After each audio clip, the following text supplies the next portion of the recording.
ஜெயலலிதா தமிழகத்தில் மறக்க முடியாத மாபெரும் சகாப்தம்.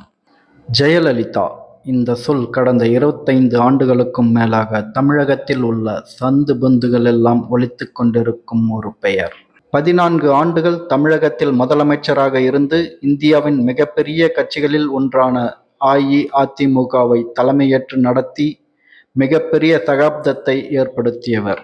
இந்தியாவின் அன்றைய மைசூர் மாகாணத்தில் மாண்டியா மாவட்டத்தில் ஜெயராம் மற்றும் வேதவல்லி தம்பதிக்கு மகளாக பிறந்தவர்தான் ஜெயலலிதா. இவருக்கு ஜெயக்குமார் என்ற ஒரு சகோதரரும் இருந்தார். ஜெயலலிதா சென்னை சர்ச் பார்க் கான்வென்ட்டில் 10ஆம் வகுப்பு படித்தார். அப்பொழுது அவர் மாநிலத்திலேயே முதல் மாணவியாக மதிப்பெண் பெற்று சிறந்து விளங்கினார். அதன் பின் அவர் கல்லூரி படிப்பிற்காக ஸ்டெல்லா மேரிஸ் கல்லூரியில் சேர்ந்தார். ஆனால் அவர் அன்று அவரது தாய் வேதவல்லியின் விருப்பத்திற்கேற்ப திரைப்படங்களில் நடிக்கத் துவங்கியதால் கல்லூரி படிப்பை அவரால் தொடர முடியவில்லை. படிப்பில் கலக்கியது போலவே சினிமாவிலும் தொடர்ந்து கலக்கத் துவங்கினார் ஜெயலலிதா. அவரின் நடனத்தை பார்த்த போட்டி கதாநாயகிகள் எல்லாம் மிரண்டு போய் நின்றார்கள். அவர்கள் எதிர்பார்த்தது போலவே தமிழ் சினிமாவில் மிக வேகமாக வளர்ந்து வந்தார் ஜெயலலிதா. அதே நேரத்தில் தமிழ் மட்டுமல்லாமல் தெலுங்கு மற்றும் கன்னட திரைப்படங்களிலும் நடித்தார். இவர் திரைத்துறையில் 19 ஆண்டுகளில் சுமார் 144 திரைப்படங்களில் நடித்துள்ளார். தமிழ் சினிமாவில் அப்போது உச்ச நட்சத்திரமாக இருந்த எம்ஜிஆருடன் அதிக திரைப்படங்களில் நடித்தார் ஜெயலலிதா.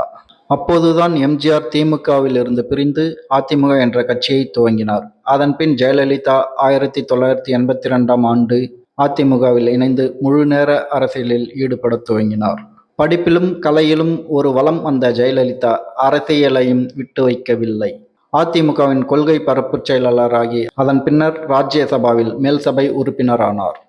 ஜெயலலிதாவின் தைரியமான செயல்பாடுகளை பார்த்த மக்கள் எம்ஜிஆரை போலவே இவரையும் அதிகம் விரும்ப துவங்கினர். பலர் ஜெயலலிதா தான் அதிமுகவின் அடுத்த எதிர்காலம் என பேசத் துவங்கினர். இந்நிலையில் அப்பொழுதுதான் எதிர்பாராத விதமாக எம்ஜிஆர் காலமானார். எம்ஜிஆர் காலமானதை அடுத்து அதிமுக யாருக்கு என்ற கேள்வி எழுந்தபோது ஜெயலலிதாவா அல்லது எம்ஜிஆர் மனைவி ஜானகியா என்ற போட்டி ஏற்பட்டது. அடுத்து வந்த தேர்தலில் அதிமுக இரண்டாக பிரிந்து இரு அணியாக தேர்தலில் போட்டியிட்டது. அப்பொழுது நடந்த தேர்தலில் ஜெயலலிதா யாரும் எதிர்பாராத அளவிற்கு வெற்றி பெற்று எதிர்க்கட்சி தலைவரானார். மேலும் அதிமுக கட்சியையும் கைப்பற்றினார். அதன் பின் 1991 நடந்த தேர்தலில் ஜெயலலிதா மாபெரும் வெற்றி பெற்று தமிழகத்தின் இளம் முதல்வராக தேர்வானார். அந்த காலகட்டத்தில் தான் அவர் மீது சொத்து குவிப்பு வழக்கு புகார் எழுந்தது. அப்போது அவர் குறித்த வீடியோ தொலைக்காட்சியில் வெளியானது. இது பொதுமக்கள் மத்தியில் பெரிய தாக்கத்தை ஏற்படுத்தியது.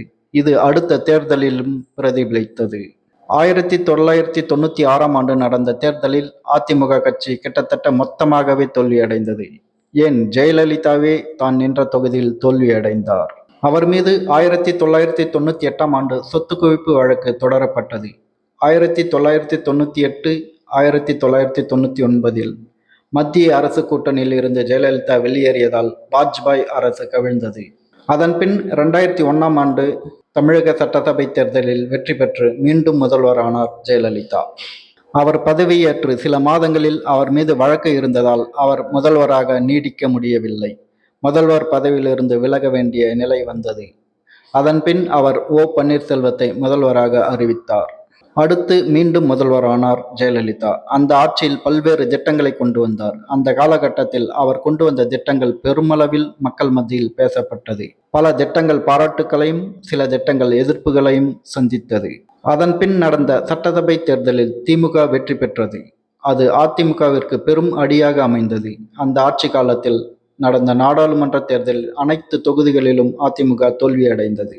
அதிமுகவே அழிந்து விட்டது என மக்கள் பேசப்பட்ட நிலையில் மீண்டும் கட்சியை நிலைநிறுத்தினார் ஜெயலலிதா. நாடாளுமன்ற தேர்தலுக்கு பின் அவர் நடத்திய பொதுக்கூட்டத்திற்கு கூடிய கூட்டத்தை பார்த்து இந்தியாவில் உள்ள எல்லா கட்சிகளுமே வாயடைத்து போனது. அதன் பின் 2011 நடந்த சட்டமன்ற தேர்தலில் அதிமுக கட்சி மாபெரும் வெற்றி பெற்றது. இந்த அளவிற்கான வெற்றியை யாருமே எதிர்பார்த்திருக்கவில்லை. இந்த வெற்றி பல ஆண்டுகளாக ஆட்சியில் இருந்த திமுகவை எதிர்க்கட்சி அந்தஸ்து கூட இல்லாமல் செய்தது. தேமுதிக கட்சி தலைவர் விஜயகாந்த் எதிர்க்கட்சி தலைவரானார். இந்த தாக்கம் 2016 தேர்தலிலும் இருந்தது. இந்த தேர்தலிலும் அதிமுக தனி பெரும்பான்மையுடன் ஆட்சி அமைத்தது. ஆனால் இந்த வெற்றியை பெற்று 5வது முறையாக தமிழகத்தின் முதல்வரான ஜெயலலிதா பதவியேற்ற சில காலங்களிலேயே அவருக்கு உடல் நலக்குறைவு ஏற்பட்டது. திடீரென 2016ஆம் ஆண்டு செப்டம்பர் மாதம் 22ஆம் தேதி நள்ளிரவு ஜெயலலிதா உடல் நலக்குறைவால் சென்னை அப்பல்லோ மருத்துவமனையில் அனுமதிக்கப்பட்டதாக செய்திகள் வெளியானது. அதன் பின் தமிழகத்தின் அரசியலில் பெரும் மாற்றம் ஏற்படத் துவங்கியது. ஜெயலலிதா மக்கள் மத்தியில் தோன்றிய கடைசி நிகழ்ச்சி சென்னையில் மெட்ரோ ரயிலை துவக்கி வைத்த போது நடந்த நிகழ்ச்சிதான். அவர் மருத்துவமனையில் அனுமதிக்கப்பட்ட பின்பு அவரது ஒரு புகைப்படம் கூட வெளியிடப்படவில்லை. அவர் மருத்துவமனையில் அனுமதிக்கப்பட்டு 75 நாட்களுக்கு பிறகு அவர் கார்டியாக் அரெஸ்ட் ஏற்பட்டு உயிரிழந்ததாக அறிவிக்கப்பட்டது. அன்று யாரும் எதிர்பாராத விதமாக அறிவிக்கப்பட்ட இந்த செய்தியால் தமிழகமே கலங்கி நின்றது. அதன் பின் மக்கள் ஜெயலலிதாவை உயிரற்ற உடலாகவே பார்த்தனர். அவரது உடல் சென்னை மெரினா கடற்கரையில் அடக்கம் செய்யப்பட்டது. சினிமாவில் நடிகையாக துவங்கிய ஒருவர் காலமாகும்போது ஒரு நாடே கண் கலங்கி நின்றது என்றால் அவர் அந்த நாட்டு மக்களுக்கு செய்த விஷயங்கள் தான் முக்கிய காரணம். ஜெயலலிதா ஆட்சியில் இருந்தபோது விவசாயிகளுக்கு இலவச ஆடு மற்றும் மாடு, பள்ளி கல்லூரி மாணவ மாணவிகளுக்கு இலவச லேப்டாப், இது தமிழக மாணவர்களை கல்வியில் முன்னேறுவதற்கு மிக முக்கிய திட்டமாக பார்க்கப்பட்டது. அனைத்து குடும்பங்களுக்கும் இலவச மிக்சி, கிரைண்டர் மற்றும் ஃபேன்கள் கொடுக்கப்பட்டது. பள்ளி மாணவர்களுக்கான இலவச சீருடை, புத்தகப்பை, செருப்பு, புத்தகங்கள், ஜாமெண்ட்ரி பாக்ஸ், மேலும் 12ஆம் வகுப்பு மாணவர்களுக்கான மேற்படிப்பு மேற்கொள்வதற்கான சைக்கிள், ஏழை பெண்கள் திருமணத்திற்கு தாலிக்கு தங்கம், பட்டப்படிப்பு மற்றும் டிப்ளமா முடித்த பெண்களுக்கு பொருளாதார உதவி, ஏழைகளின் பசியை போக்க அம்மா உணவகம் ஆகிய திட்டங்கள் மக்கள் போற்றும் மாபெரும் திட்டங்களாக வெற்றி பெற்றது. மின்சார தட்டுப்பாட்டில் தமிழகத்தில் தினம் 16 மணி நேரம் வரை மின்வெட்டு ஏற்பட்டது. இந்த பிரச்சனையால் தமிழகத்தின் பொருளாதாரமே பெருமளவில் பாதிக்கப்பட்டது. அதன் பின் 2011இல் ஆட்சிக்கு வந்த ஜெயலலிதா இந்த பிரச்சனை மிக திறமையாக கையாண்டு தமிழ்நாட்டை மின்மிகை மாநிலமாக மாற்றினார். இப்படியாக தமிழக மக்கள் நலனில் அக்கறை கொண்ட ஒரு மாபெரும் அரசியல் சகாப்தம். ஜெயலலிதா இல்லாத தற்போதைய சூழலிலும் ஜெயலலிதாவின் பெயர் அடிபடாத நாட்கள் இருக்காது.